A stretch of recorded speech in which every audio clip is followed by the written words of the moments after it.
नमस्कार. सिनेमाचे दिवस या मालिकेतील आज हा 15वा भाग.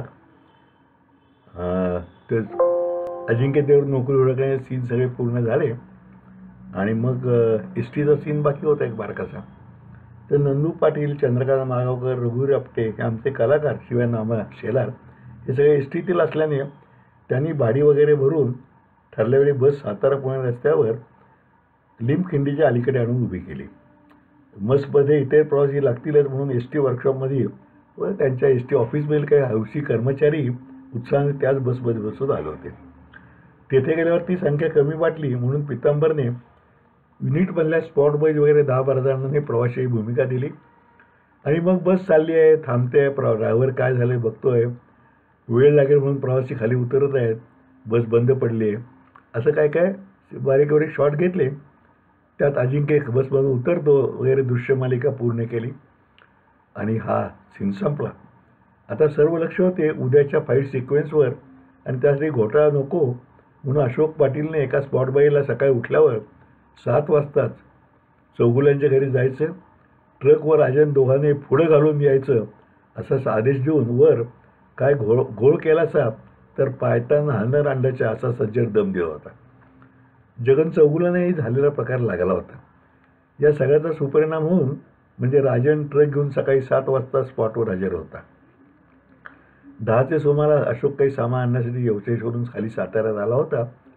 त्यावेळी त्याने घरी येऊन सर्व व्यवस्थित चालू आहे आणि बहुतेक संध्याकाळपर्यंत फाईट संपेल असा दिलासा दिला.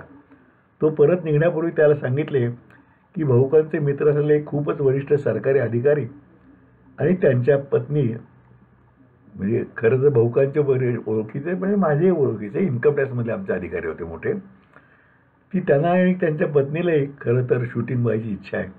तेव्हा ते थोड्या वेळाने आमच्या घरी आले की त्यांना घेऊन मी आमच्या देशमुख ड्रायव्हरला पाठवतो. भाऊकांनी सांगितले मलाही ते आवश्यक आहे की तिथे नीट व्यवस्था ठेव, कलाकाराची ओळख करून दे, चहा नाश्ता वगैरे दे, थोडक्यात ते VIP गेस्ट आहेत हे सगळं त्याला सांगितलं. तो म्हणला मी सगळं शिस्तशीर करतो, मी काळजीच सोडावं. आणि तो अशोक गेला. थोड्या ते साहेब आणि बाईसाहेब आमच्या घरी आले. त्यांचं आम्ही स्वागत केलं, हॉलमध्ये घेऊन गेलो, चहा, थोडी ओळख झाली साहेबांचा.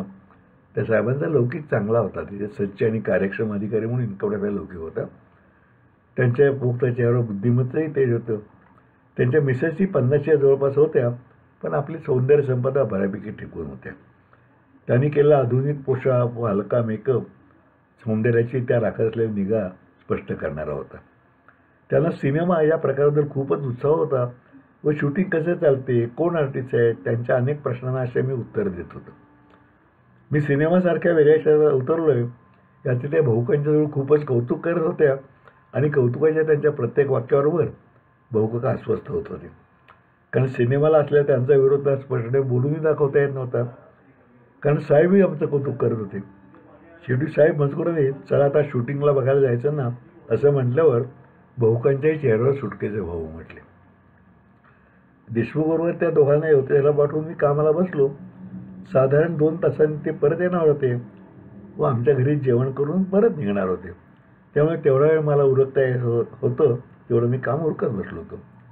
ते जाऊन तासभर झाला असेल तेवढ्यात अशोक पाटील आला. मी विचारले काय मॅनेजर पुन्हा आलाय, आता का पाहुण्यांची व्यवस्था नीट झाली आहे ना? त्याचा चेहरा कधी नव्हे तो गोंधळ दिसत होता. साहेब त्यांना सावलीत बसवले, चहा नाश्ता दिला, अजिंक्य देव, शेखर मास्टरींची ओळख करून दिली. ते दोघंही खूप इंटरेस्ट घेऊन शूटिंग बघतायत, पण त्या इंटरेस्टनंच गोळ झाला आहे बघा. त्या बाईसाहेब हट्ट धरून बसल्यात की मलाही शूटिंगमध्ये थोडं तरी काम द्या. अशोकचे ते बोलणे ऐकून मी उडालो होतो आणि म्हटले त्यांना समजावून सांग ना की पटकथा असते ते ती ठरलेली आहे, त्यात आयत्या वेळ असं कोणाला घेता येत नाही. साहेब ते सगळं सांगितलं पण ते ऐकायलाच तयार नाहीत. मग विचार केला की तुमचे VIP गेस्ट आहेत, आता काय करायचे? अशोकने पेच सांगितलं. आता या सगळ्या प्रकारचे मला हळूहळू गंमतच वाटायला लागली. मी म्हटले मग असं कर, फाईट सीन चालू असताना त्याच्या मागे एक पासिंग दे त्यांना. तो म्हणजे अशोकही तयार होता. तो म्हणला अहो साहेब तो विचार केला पण पितांबर म्हणतोय की निर्जनस्थळी फाईट चालू आहे, त्यात पासिंगमध्ये कुणाला कसं दाखवणार? म्हणजे तो प्रश्न संपला. आता पेच गहन चालला होता, कारण ते तर आमचे इन्कम टॅक्सचे वरिष्ठ अधिकारी, शिवाय वडिलांचे स्नेही आणि सिनेमा विषयी भाऊका तिरस्कार असूनही त्यांनी त्या दोघांना शूटिंगला पाठवलेले, म्हणजे त्यांची नाराजी तर त्या साहेबांची होता कामा नये. मला वाटते त्या वेळेपर्यंत माझ्या अंगात सिनेमा हळूहळू मुरत चालला होता. अन्यथा मला असला मार्ग सुचला नसता. मी अशोकला उपाय सांगितला. ट्रक मोटरसायकल वगैरे सगळे फ्रेंड्स बाहेर ठेवून अजिंक्य व त्या बाईसाहेब बोलत आहेत असा एक शॉट घेऊन टाकायला सुरेश सांग. तो आपण ठेवणारच नाहीस, त्यामुळे रिफ्लेक्टर वगैरेची फार काळजी न करता पटकन अर्ध्या मिनिटात तू आवरायचा. मी सांगून टाकलं, पण साहेब तसे करतात मला काहीतरी संवाद हवा की. अशोकचा पुढचा प्रश्न होता आणि तो बरोबर होता. मी समोरच्या पॅडचा पाठपुरावा घेतला आणि त्यावर संवाद लिहून दिला. तो असा: सौ निनावे, तुम्ही अभय देशमुख ना? मी इकडे काय करताय? अजिंक्य: नमस्कार वैदी साहेब, मी येथे आप्पाजींच्या कारखान्यात नोकरी धरली आहे. सौ निनावे: वा छान, आप्पाजी म्हणजे खरेखुरे देव माणूस आहेत. बरं आहे, मी निघते कारण बसची वेळ झाली. अजिंक्य: नमस्कार. तो कागद त्याच्या दिला आणि सांगितलं की तू तयार आहेस, तुला जास्त सांगायला नको. साहेब तुम्ही काळजी करू नका, आता करतो बरोबर, असं मग अशोक गेला. 2 तासांनी साहेब व बाईसाहेब परत आले. ते एकदम खुशीतच. तुमच्यामुळे माझी हौस पूर्ण झाली म्हणून बाईसाहेबांनी माझे आभार मानले. मला सुटकेचा मार्ग काढून ठेवणे गरजेचे होते, कारण उद्या पडद्यावर तो सीन आणि त्या बाईसाहेब काय दिसणार नव्हत्या आणि मग गोंधळ झाला असता. मी सांगितलं की साहेब हे सगळं व्यवस्थित झालं तरी पुढे संकलन एडिटिंग करताना संकलक काही सीन्स गाळून सुद्धा टाकतात की नाही. मला तुमच्या त्या अशोक पाटलांनी सगळं सांगितलं आहे. एकूण लांबी वगैरेच्या गणितात संकलन करताना काही कापाकापी करता म्हणून. ते काय व्हायचं आहे तर होऊ दे हो, पण माझा सीन काय मस्त झाला म्हणून सांगू. त्या बाई खुशीतच सांगत होत्या आणि माझा जीव भांड्यात पडत होता. मनात म्हणलं, वा अशोक पाटील, तुम्ही तर सवाई पाटील निघालात की. असे किस्से होऊन सुद्धा संध्याकाळपर्यंत फाईटचा संपूर्ण सिक्वेन्स पूर्ण झाला. तो संपता मी तिथे पोचलो. अजिंक्यची तो संवाद मला सांगताना हसून मुरगुंडी वळली. मात्र आमचे बलदंड नगरसेवक थोडे नाराज होते. ते म्हणले, का हो मेहरबान? ते मलाही मेहरबान म्हणे, मी तेव्हा स्वीकृत नगरसेवक होतो ना. का यात काय खरी झटापट झालीच नाही की. नुसतं मारल्याचे हातवारे आणि मार खाल्ल्याचे नाटक करायला लागले. पण काही का होईना एकदा सिनेमात काम तर करून झालं. राजन चौगुले आपण आणि आपला ट्रक दोन्ही पडद्यावर दिसणार म्हणून खुशीत होता. पितांबर ते बसून राहिलेल्या कामाचा पुन्हा हिशोब मांडल्यावर लक्षात आले की एक छोटा हॉस्पिटल सीन आणि एक नाही तर 2 गाणी राहिली आहेत, पण ती वगळता बाकी सर्व काम पूर्ण झाले आहे.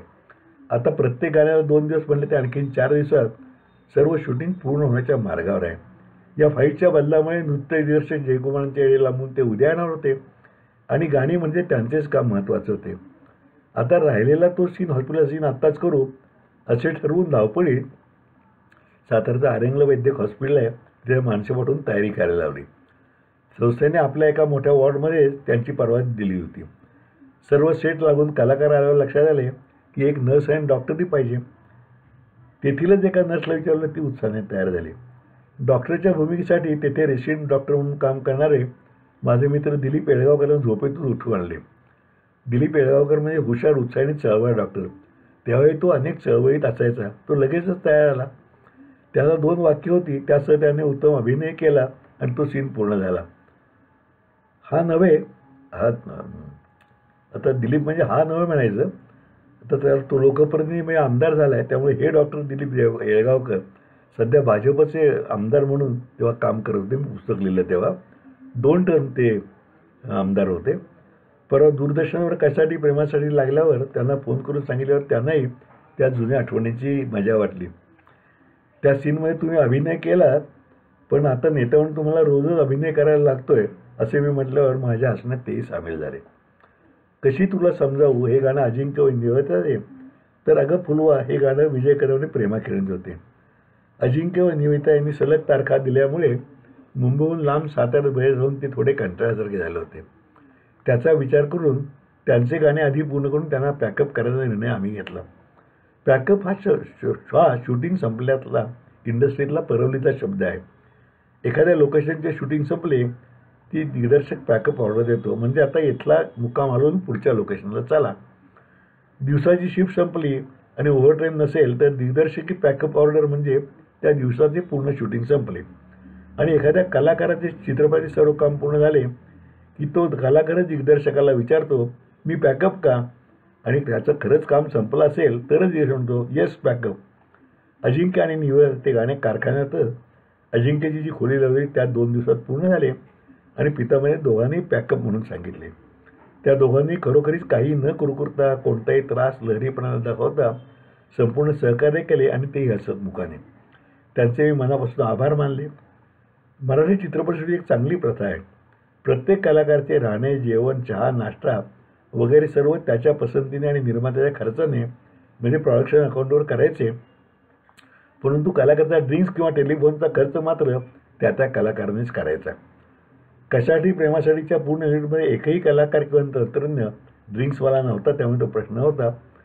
पण निवेदिताने थोडे आणि अजिंक्यने पुष्कळ टेलिफोन्स केलेले होते.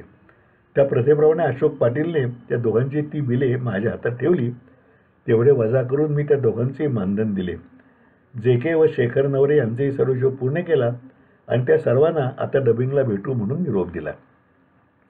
आता राहिले होते एकच गाणे. त्या गाण्यावर शूटिंग पूर्ण होत असल्याने मी भाई रांजणकरांना येण्याची विनंती केली होती. तेही प्रेमाने राजा कार्यालयाने घेऊन सोबत आले. सातारपासून 14 मैलावर कास तलाव आहे. तिथून पाटाने सातारला पाणीपुरवठा करण्याची योजना ब्रिटिश काळातच पूर्ण केली आहे. कोणतेही पंपिंग न करता केवळ ग्रॅव्हिटेशन म्हणजे उतार होताना तब्बल 14 मैल हा पाट येतो आणि सातारकरांना पाणी पाजतो.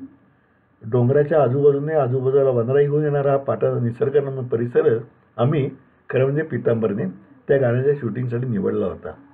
मुळात ते गाणे सुदूरमोगी आणि गमतीशीर लिहून लोककलेतील सवाल जवाबाच्या ढंगाने संगीतबद्ध केले होते. त्यात भर म्हणजे ते गाणे अभिनय करणारी जोडी विजय कदम आणि प्रेमा किरण दोघेही लोककलेतील मुरब्बी कलाकार. अगं फुलवा तू फुलवायचं का नुसतंच झुलवायचं या विजय कदमच्या सवालावर प्रेमा किरणचं उत्तर होतं, अरे बच्चू तुला मिळेल डच्चू कसं तुझं व्हायचं. अशा सवाल जवाबात ते गाणे शूट करताना फारच मजा येत होती. जयकुमार जे सांगत त्यात आपला पावशेर मिसळून ते दोघेही दंगदारपणे शॉट देत होते. कधी पाटाच्या या बाजूला, कधी त्या, तर कधी वळणावर, तर कधी पाटावरून टांग मारत. त्यातील एक अंतरावर दोन्ही मुकडे अशा गमतीजमती शूट होईपर्यंत दिवस मावळतीला आला तरी पत्ता लागला नाही. रात्री भाईंचा आणि आमचा गप्पांचा फडी रंगला. दुसऱ्या दिवशी शूटिंगचा शेवटचा दिवस होता. राहिलेले गाणे पूर्ण करण्यासाठी परळी गावातून उरमडी नदीला जाणारा रस्ता व त्या नदीच्या काठचा आजूबाजूचा परिसर पितांबरीने निवडला होता. सकाळी सर्व युनिट तिकडे रवाना झाल्यावर माझ्या मनात विचार आला की हा सर्व अवघड वाटणारा शूटिंगचा व्याप व्यवस्थित पार पडतोय ही परमेश्वराची कृपा तर आहेच, पण त्याचबरोबर कलाकार, युनिटचे तंत्रज्ञ आणि साताऱ्यातील अनेक कलाकार, व्यक्ती आणि संस्था यांनी मनापासून सहकार्य केले त्यांचेही मोठे ऋण आहे. तेव्हा शूटिंगच्या मुहूर्ताला जसे आपण सगळ्यांचे स्वागत केले तसे एक छोटासा निरोप समारंभ करून ही कृतज्ञता आपण व्यक्त केली पाहिजे. हा विचार मनात आल्यावर मी कामाला लागलो. शाहू कला मंदिर त्या दिवशी रिकामं होतं. तेथेच संध्याकाळी 6 वाजता या म्हणून सर्वांना बोलावणे केले. दत्ता भिडेला व्हिडिओ शूटिंग करायला सांगितले. प्रत्येकाला द्यायला छोटी भेटवस्तू आणली आणि सर्व तयारी पूर्ण करून 5 वाजता शाहू कला मंदिरात पोचलो. 5 वाजेपर्यंत चौघांना पोचलो. 5 वाजेपर्यंत शूटिंग संपवून तेथे सर्वांना घेऊन येण्याचा पितांबरीने निरोप दिला होता.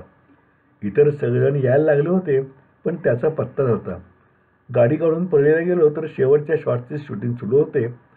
चालत्या बैलगाडी चेष्टा मस्करी करत विजय कदम आणि प्रेमा किरण गाण्याची शेवटची ओळ म्हणताय असा तो सीन होता. सर्व शूटिंग पूर्ण होण्याच्या आनंदात पितांबरी खुलला होता आणि बैलगाडी चालवायला तो स्वतःच बसला होता. परळीच्याही सर्व ग्रामस्थांनी संपूर्ण मदत म्हणजे बैलगाडीसुद्धा दिली होती व तेही दुतर्फा गर्दी करून शूटिंग बघत होते. तगडे बैल आवरताना सवय नसलेली पितांबरची तारांबळ उडत होती आणि त्यामुळे रिटेक्स होत होते. शेवटी पितांबरने जोर करून काचे ओढत तो शॉट ओके झाला आणि आम्ही सर्व एकदमच शाहू कला मंदिरात पोहोचलो. तिथे उत्साहाने झाडून सर्वजण आल्याने स्नेहसंमेलनासारखे आनंदी वातावरण होते. शूटिंगच्या आठवणी काढून एकमेकांची थट्टामस्करी चालू होती. सर्वांना साताऱ्यातील हा वेगळाच प्रयोग झाला आणि त्यात आपला सहभाग होता याचे आगळेच समाधान होते. व्यासपीठावर विजय कदम, प्रेमा किरण, पितांबर, जयकुमार यांना बसून मी थोडक्यात मनोगत व्यक्त करीत हा वेगळा अनुभव तुम्हा सर्वांच्यामुळे या टप्प्यापर्यंत आनंदाने पूर्ण केला याबद्दल आभार मानले. सर्वांना गुलाबाची फुले व भेटवस्तू दिल्या. विजय कदम व प्रेमा किरण यांनी सातारकरांचे आभार मानले. विष्णुपंत मोरगाळे यांना याही वेळी अश्रू आवरले नाहीत. त्यांनी स्टेजवरून माझी गळाभेट घेतली आणि तो छोटासा कार्यक्रम चहापान होऊन संपला. रात्रीचे सर्वांचे स्नेहभोजन म्हणजे आनंदमेळाच झाला.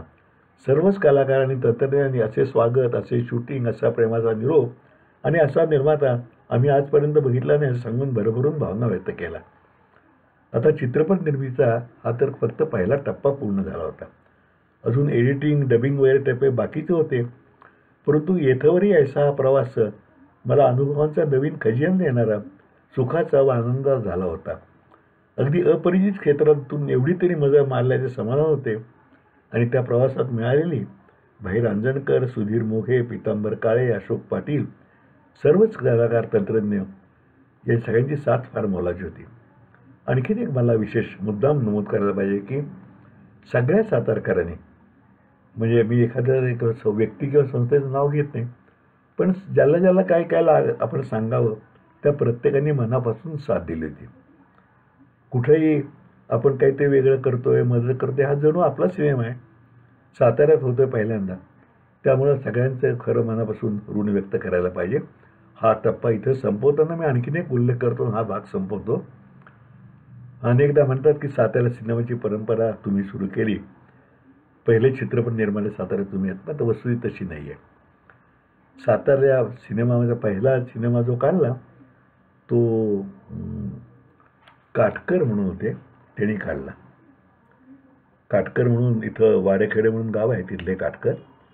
त्यांनी आपला एक सिनेमा ते मुंबईला भायकाच्या बाजारात, भाजी बाजारात, कॉपर मार्केटमध्ये त्यांचा गाडा होता. आणि त्यांनी तो पहिला सिनेमा काढला होता गरीबा घरची लेक म्हणून. तो पहिला सिनेमा सातारच्या निर्मात्यांनी काढलेला, अर्थात शूटिंग सातारला झालं होतं.